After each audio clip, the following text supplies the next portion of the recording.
네, 코로나19 상황 때문에 민주당의 대선 경선은 연기가 됐습니다. TV토론 한 주마다 계속 진행을 하고 있는데요. 후보들의 신경전 뜨거워지고 있는 상황이죠. 특히 이재명, 이낙연 두 후보 간의 공방 연일 이어지고 이 갈등이 뭐 나중에 봉합이 될 수 있을지 아니 이게 좀 걱정이 된다 뭐 이런 우려마저 나오고 있는 상황인데요. 저희가 지난번에는 이재명 캠프 박성준 대변인과 이야기를 좀 나눴었고 오늘은 이낙연 캠프에서 총무본부장 맡고 있습니다. 이병훈 의원과 함께 직접 입장 들어보도록 하겠습니다. 어서 오십시오. 네, 안녕하십니까. 예. 이 의원께서 캠프에는 이낙연 후보 캠프에는 언제쯤 들어가신 거예요? 캠프는 지난번에 당대표 선거 때부터 그때부터 같이 했었죠. 사실은 알고 지낸 것은 이낙연 대표가 초선 의원 때부터 알고는 지냈어요. 그러다가 총리가 되셔서 너무 잘 나가시니까 그때 연락 안 하고 지냈죠. 그러다가 이제 사면 발언으로 금년 초에 아니 바닥을 쳤잖아요. 올 초 신년 인터뷰 때 그게 컸었죠, 문제가. 그래서 그 바닥을 치고 있을 때 제가 국회의원 중에 최초로 이낙연 지지선언을 하게 된 겁니다. 그러니까 총리 말씀하신 것처럼 총리 시절에는 상당히 지지율이 높았어요. 뭐 어대낙 뭐 이런 얘기도 있었고. 근데 이제 더불어민주당 대표를 지내면서 지지율이 막 낮아지기도 했었고 한때는 뭐 폭락까지 가는 얘기도 있었는데 그건 왜 그렇다고 보세요? 제가 볼 때는 이렇게 생각이 돼요. 저는 이제 지지율이 바닥일 때 지지선언을 했던 것은 정치란 것은 유불리로 따질 일은 아니다. 옳고 그름으로 따져야 되는데 제가 볼 때 대선 후보로서 이낙연 후보가 가장 정직하고 국정 경험도 제일 높고 또 본선 경쟁력으로 볼 때 뛰어나다. 이렇게 봤었죠. 그런데 지지율이 이제 당대표를 하면서 떨어질 수밖에 없는 겁니다. 왜 그렇습니까? 집권 여당의 당대표란 것은 막중한 책임은 당정청 협의를 통해서 책임질 수 있는 발언을 해야 돼요. 이제 그러다 보니까 국민이 듣고 싶은 소리 지금 뭐 180석을 지지를 해 주는데 좀 뭔가 시원시원하게 뭐가 좀 되기를 바라는데 국회라는 것이 야당도 있기 때문에 협치를 해야 되고 그러다 보니까 다소 시간이 걸렸던 것에 불과했지만은 사실은 이낙연 당대표 시절에 자료를 보면 제일 일을 많이 했어요. 그게 권력기관 개혁 3법이라든가 공정거래, 공정경제 3법 또 사회정의 3법 전체에서 422건의 법안을 통과시켰습니다. 이것은요 87년 우리의 민주화 이후로 가장 많은 법안이 통과됐음에도 불구하고 사람들이 이제 그 제때 뭐가 안 돼서 그랬다고 생각을 해서 그러는데 가장 컸던 것은 이낙연 총리 시절에 대한 기대 또 당대표로서의 막중한 책임으로 인해서 발언을 자제했던 것 이런 것 때문에 지지율이 좀 떨어졌죠. 그러니까 정작 하는 일은 다 하고는 있었지만 그 민심은 그걸 잘 읽지 못했다 이렇게 보고 계시네요. 네, 그렇다고 봅니다. 그렇군요. 그러면 지난 그 1차 TV 토론 이후에는 또 지지율이 상당히 많이 반등하고 있거든요. 그건 어떤 이유라고 보세요? 제가 볼 때는 가장 컸던 것은 그 좀 낙담도 했었죠. 낙담도 했었는데 현장을 전국을 돌면서 가장 컸던 게 이낙연 대표가 주창하는 신복지라는 게 있잖아요. 신복지 포럼을 전국 17개 시도에서 이루어졌는데 신복지 포럼? 거기에서 이낙연 대표의 비전 복지가 무엇이고 경제가 뭐다. 이게 특강을 했는데 이게 굉장히 사람들이 놀랐어요. 정책이 너무 정교하고 비전이 확실했기 때문에. 그다음에가 이제 예비경선이었죠. TV토론에서 보고 차별성이 있구나. 또 하나 또 국민 예비경선 때 국민 면접했잖아요. 거기에서 모두 1위를 차지했어요. 그러면서 몰랐던 이낙연의 모습을 다시 알게 되는 계기가 돼서 지지율이 올라가게 된 것이죠. 이번에 이낙연 후보 후원회장을 그 문재인 대통령 멘토로 알려져 있는 송기인 신부가 맡으셨어요? 그랬죠. 어떤 의미입니까 이건? 국민 여러분도 아시겠지만은 송기인 신부는 옛날에 정의구현 사재단에 참여를 해서 정말 민주화 운동에 앞장섰던 분 아닙니까? 그분은 노무현 전 대통령하고 문재인 대통령의 정신적 지주. 그리고 이제 저 최근에 이기명 선생님도 그 노무현 대통령의 후원회장을 하신 분도 이낙연 후보를 지지선을 하고 나옵니다. 뭐냐. 이분들이 볼 때는 첫째 정의로운 분들이고 또 한나라의 지도자는 도덕성이 있어야 된다. 네. 그리고 민주화에 대한 열망이 강하신 분들이기 때문에 네. 거기에 가장 부합된 후보가 누구냐? 이낙연이다. 네. 그래서 이렇게 후원회장을 맡기로 한 것으로 알고 있습니다. 네. 내일 2차 TV 토론 지금 예정돼 있지 않습니까? 네네. 1차 TV 토론 때는 뭐 대다수의 후보들이 이재명 후보를 공격했다가 최근에는 이낙연 후보에 대한 여러 가지 공격들도 꽤 많이 있는 것 같거든요. 어떻게 보고 계세요? 1차 토론 때 보니까 이낙연 후보의 본 모습을 보게 되고 네. 그러다 보니까 다른 후보들이 볼 때 결국은 이낙연 후보가 될 것이다. 그런 위기의식이 있다 보니까 집중 공격을 네. 각 후보들의 그 심리 상태를 반영한 것이 아니냐. 네. 그렇게 보여집니다. 네. 네. 어제 추미애 후보와 저희 시사본부에서 인터뷰를 했었어요. 이낙연 후보에 대해서 이렇게 말씀하셨습니다. 좀 답답하시다. 그러니까 이제 개혁에 대한 실천 의지가 명확히 잘 드러나지 않는 것 같고 왠지 그냥 좋은 말씀만 하는 것 같다라고 평을 해 주셨는데 어떤 말씀하시겠습니까? 제가 볼 때는 추미애 후보 그분이 좀 답답해요. 그래요? 그 실상을 제대로 보지 못했다는 점에서. 실상을 보지 못했다는 그렇죠. 네. 422개의 법안이 다 통과되고 했는데 네. 한번 보십시오. 문재인 대통령이 지금 역대 최고로 환상적인 당정청 관계다. 네. 이렇게 표현을 했어요. 그런데 추미애 후보는 빵점이다. 네. 이거 무슨 얘기예요? 전혀 맞지 않은 얘기고. 네. 추미애 후보가 답답한 것은 추미애 후보가 장관 시절에 그 윤석열의 독단을 과연 막았느냐. 징계 자신 있다. 결국은 이 정부에 데미지를 주게 됐고 네. 결국은 본인이 관리를 잘못했기 때문에 윤석열을 키워준 거 아니냐. 이런 원죄가 저는 있다고 봅니다.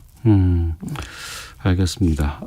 좋은 말씀 물론 캠프에 계시니까 많이 하시겠습니다만 그럼에도 불구하고 많은 성과를 냈다고는 하지만 지난 보궐선거에서는 결국엔 민주당이 참패를 하게 됐거든요. 그 원인에 대한 이야기도 좀 있어야 되지 않을까 싶은데요. 우리 당에 대한 기대가 컸는데 네. 저희들이 지금 전부 반성했던 것이 부동산 정책이 가장 컸어요. 네. 부동산 정책을 너무 이념적으로만 생각했던 부분이 네. 현실적으로 안 맞는 부분들이 있었잖아요. 우리가 세제를 가지고 네. 있는 자의 이제 세금을 통해서 무주택자를 돕겠다는 그런 것들이었는데 네. 그보다 더 중요한 건 공급 계획에 공급 대책에 소홀했다. 네. 그래서 이걸 대단히 반성하고 있고 앞으로 우리 당의 후보들은 이 공급 대책에 대해서 각별한 관심을 가질 것이라고 봅니다. 네. 이재명 후보가 계속 연일 공방이 좀 치열합니다. 뭐 어쩔 수 없는 건가요? 왜 이렇게 좀 치열할까요? 예, 경선 과정에서는 예. 우리가 이걸 아셔야 되거든요. 예. 검증과 네거티브를 구분해야 됩니다. 네. 근데 지금 검증 과정에 이게 막 네거티브로 예를 들어서 검증은 꼭 국민들에게 알려줘야 할 것들이 있잖아요. 예. 한나라의 대통령이라면 본인 가족 관계 네. 이 관계가 투명해야 됩니다. 네. 이제 그런 거에다 정책, 비전 당연히 봐야죠. 네. 지금 이제 대부분 지금 정책 비전에 보다는 개인적인 성향을 가지고 지금 그런 게 많이 나가고 있는데 어쨌든 네거티브와 검증은 구분해야 된다. 검증은 철저히 하자. 네. 네거티브는 좀 자제하는 게 좋겠다. 이런 건데 좀 아쉬운 게요. 예. 이재명 지사 같은 경우에 이제 본인의 제가 볼 때 약점이 좀 많이 있다 보니까 상대방 후보가 질문을 하면 그 답변을 안 하고 대받아치기를 하거든요. 예. 그럼 국민들의 알 권리를 막는 것이다. 네. 눈을 멀리하고 귀를 멀리하는 것이 아니냐. 그래서 당당하게 잘못된 것은 사과하고 네. 국민들에게 검증의 기회를 줘야 된다. 네. 저는 그렇게 봅니다. 근데 캠프별로 보면은 우리가 하는 건 다 검증이고 상대가 하는 건 네거티브다라고 얘기들 다들 많이 하시더라고요. 그건 이제 국민들이 판단을 하게 될 겁니다. 예. 누가 도덕성이 있고 정직하냐. 누가 국가를 책임질 책임감과 미래 비전이 있느냐. 예. 결국은 국민이 판단할 것으로 봅니다. 예. 그 와중에 이제 몇 가지 좀 본다 그러면 이재명 지사의 이제 공약 이행률 여기에 대해서도 이 문제를 삼고 있고 또 그러다 보니까 이낙연 후보의 전남지사 시절에 이제 공약 이 여기에 대해서도 좀 여러 가지 문제가 나오고 있거든요. 이건 어떻게 말씀하시겠습니까? 이낙연 지사는 2014년에 지사를 해가지고 중도에 총리로 발탁되는 했는데 그동안에 제가 자료를 조사해 보니까 공약 이행률이 전체 21개 중 20개를 이행한 것으로 나와 있어요. 21개 중에 20개 했다? 그렇죠. 이렇게 이런 각도로 보면은 네. 이재명 지사는 공약이 360개였더만요. 이 중에 완료된 거 23개예요. 네. 274개 계속 추진됩니다. 자, 비교 평가를 네. 제대로 시점이라든가 이걸 봐야 되는데 네. 저는 이걸로 보면은 이재명 지사님은 공약을 완수하려면은 계속 지사직을 지켜야 되는 거 아니냐. 네. 또 이런 생각도 들대요. 네. 근데 이제 2016년 한국 매니페스토 실천본부의 자료 같은 경우에는 좀 말씀하신 것과 좀 차이가 좀 있지 않나 싶기도 한데요.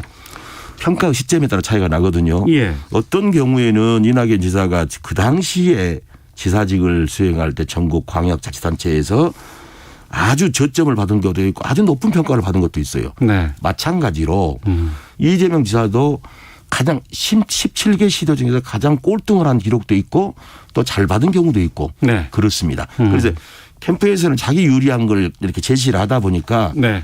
그런 문제가 나왔다. 알겠습니다. 자, 그리고 이제 그 5차 재난지원금 경기도 자체적으로 100% 지급해야 한다라는 이제 얘기가 나왔잖아요. 여기에 대해서 지금 이낙연 후보 측 입장은 어떤 겁니까? 이게 경기도 돈이 많잖아요. 돈 많은 지역은 100% 받고 다른 지자체가 정말 가난한 지자체가 대부분인데 네. 거기는 국가의 지원금 88%만 받는다면은 타 지역의 주민의 상대적 박탈감 네. 그 상처를 어떻게 할 겁니까? 물론 이것도 경기도 재정이 남아돌아서가 아니라 네. 저것도 기체를 한다든가 다음 지사한테 이게 영향을 주고 다음 경기도민에게 영향을 줄 일이다. 네. 그리고 이제 지자체라는 것은 개별적 특성을 가져야 하지만은 네. 네. 그럼에도 불구하고 대한민국이라는 이 중앙정부 국가가 정말 야당도 합의를 어떻게 해서 청와대 국회 어렵사리 해가지고 이렇게 88%로 결정했는데 이를 존중하지 않는다? 그분이 정치를 국회의원을 안 해봐서 네. 이 정치의 생리도 모르고 좀 그런 게 아닌가 싶습니다. 네.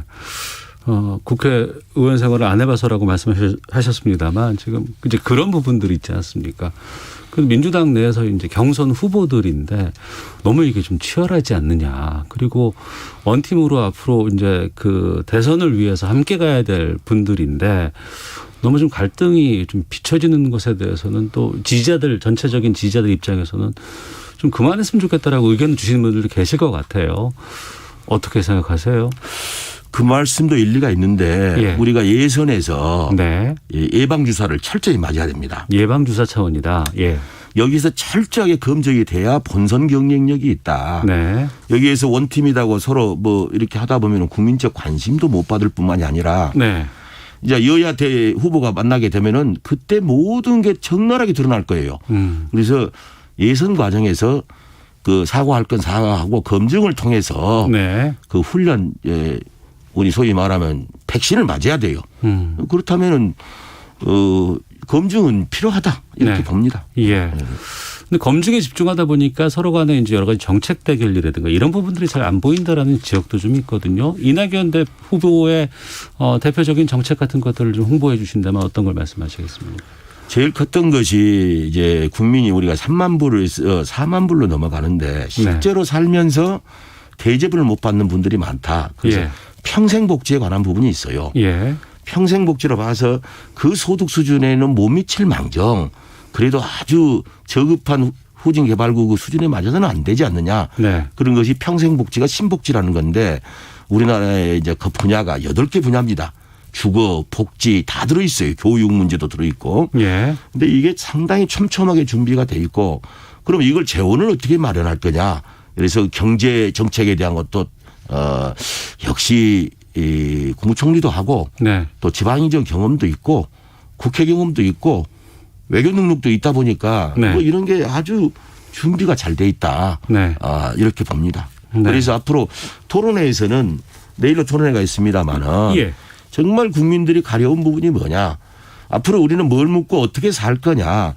이런 그 정책 또 미래 비전 좀 이런 거에 대해서 좀 치열한 공방전이 이루어지기를 기대를 합니다. 알겠습니다. 야당 상황도 좀 여쭤보도록 하겠습니다. 윤석열 총장 국민의힘 입당했잖아요. 네네. 이 입당은 어떻게 판단하고 계세요? 그분은 입당할 수밖에 없는 입장이었을 것이고 자기가 이제 본인이 검찰총장 때하고 네. 정치의 첫 발을 내딛어 가지고 저쪽 다 국민의힘 내에서 경선이 만만치 않을 것입니다. 네. 저쪽에도 유력 주자들이 있고 하기 때문에 상처를 많이 받을 것이다. 상처를 받는다는 것은 본인이 가지고 있는 커리어, 살아온 인생 역정, 또 정치를 왜 하려고 했냐는 미래 비전에 관한 정치 철학, 네. 이런 부분에서 굉장히 많은 상처를 입게 될 거고 네. 결국은 지지율이 하락되면서 네. 저쪽 당 후보도 되기가 어렵지 않겠는가라는 시각도 있습니다. 안 될 수도 있을 것 같아요. 예. 그럼 누가 될까요? 그건 이제 먼저 말씀드리는 적절치 않고 예. 저쪽 당에도 그동안 정치 많이 한 분도 계시고 네.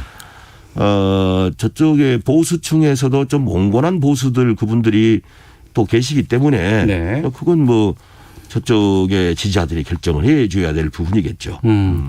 그리고 이제 입당 과정에서 여러 가지 나오는 이제 발언들이 지금 설화가 많이 되고 있습니다. 뭐 일주일에 120시간 노동이라든가 뭐 지금 뭐 밀란 발언들도 있었고 부정식품 얘기까지도 지금 나오고 있는 상황이거든요. 이런 설화는 왜 이런 발언들이 나온다고 보세요?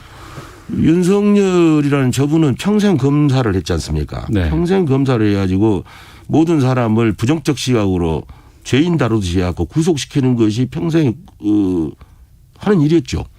국정에 대한 고민이 없는 거죠. 네. 그러니까 정치 철학이라는 것이 없는 것이고 욕심은 많대 준비가 돼 있지 않다. 네. 결국 말은 그분은 철학이 나오는 것이 말이죠. 말을 던져놓고 사과하고 이렇게 돼서는 안 되거든요. 네. 그러니까 그게 이제 저도 이제 그분이나 우리 당의 어떤 후보도 꼭 트럼프식이에요. 한국판 트럼프. 책임지지 않고 상대방을 공격하고 이렇게 해서는 안 되거든요. 네. 자기의 장점을 드러내고 비전을 드러내야 된다. 네. 그렇게 보는데 참 그 부분은 안타깝게 그런 분들이 지지를 받는 것도 정말 의아스러운 일입니다. 네. 야당의 유력 주자라고 거론되고 있는 분들 상당수라고 하면 말씀드리겠습니다. 윤석열 전 총장도 그렇고 최재형 전 감사원장도 그렇고 다 이낙연 총리 시절에 같이 이제 이 정부의 역할을 했던 분들이잖아요. 근데 이렇게 지금 야당으로 가서 활동을 하고 있고 지금 대선 후보로 나오고 있는 상황은 뭐라고 하십니까? 전 두 가지로 분석할 수가 있는데 예. 이분들이 대통령 꿈을 오래전부터 가지고 있다가 그 자리에 왔다면은 이건 위장 취업입니다. 네. 그런데 감사원장을 하다가 검찰총장을 하다가 대통령 꿈을 갖게 됐다. 네. 이것은 정말 준비가 안 된 후보가 되는 것이죠. 네. 그래서 위장 취업이든 또 준비 안 된 사람이 대권을 도전한다. 이건 국민을 기만하는 것이 아니냐. 네. 저 그렇게 봅니다. 알겠습니다. 내일 그 TV 토론 준비는 지금 잘 되고 있으세요? 예. 그 TV 토론 앞두고 있는 상황에서 그동안 또 어찌 됐건 간에 지금 두 선두 주자라고 할 수 있는 이재명 지사 측과 이제 이낙연 이제 전 대표 간의 여러 가지 갈등 것들이 이제 불거지고 있기 때문에 또 좀 여러 가지 뉴스들도 좀 나오고 있는데 이재명 캠프 쪽에 좀 하실 말씀 있거나 뭐 건의할 사항 있으시면 좀. 특히 우리 이낙연 대표는 네. 남을 비난하고 비판하는데 익숙하지가 않아요. 아, 그래요? 예. 이 성격이 굉장히 이제 뭐랄까 성정 자체가 그런 것이 불편한 사람입니다. 네. 제가 봐도 굉장히 그 뿌리 정신도 강하고 부끄러움도 많이 타고 또 남에게 아픔을 주는 일을 그렇게 익숙한 분이 아닙니다. 네. 대권 지도자로서는 그 도덕성이라든가 그 인간의 성정이 참 제대로 돼 있는 분으로 보이는데 네. 이재명 캠프 쪽에서도 이렇게 자꾸 싸움을 걸어가지고 지난번 대선 때 문재인 대통령이 후보 때 가했던 이재명 씨 그 발언이 얼마나 지금도 상처를 주고 있는데 네. 그런 걸 깊이 생각해서 당내 예비후보이기 때문에 적어도 A와 정도는 지키는 것이 바람직하지 않겠냐. 저쪽에 그렇게 말씀을 전하고 싶습니다. 알겠습니다. 오늘 말씀은 여기까지 듣겠고요. 뭐 다음에 또 이낙연 후보 직접 모셔서 또 의견도 좀 듣는 시간 준비하도록 하겠습니다. 지금까지 이낙연 캠프 총무본부장 맡고 계십니다. 이병훈 의원과 함께 말씀 나눴습니다. 오늘 말씀 고맙습니다. 감사합니다. 예.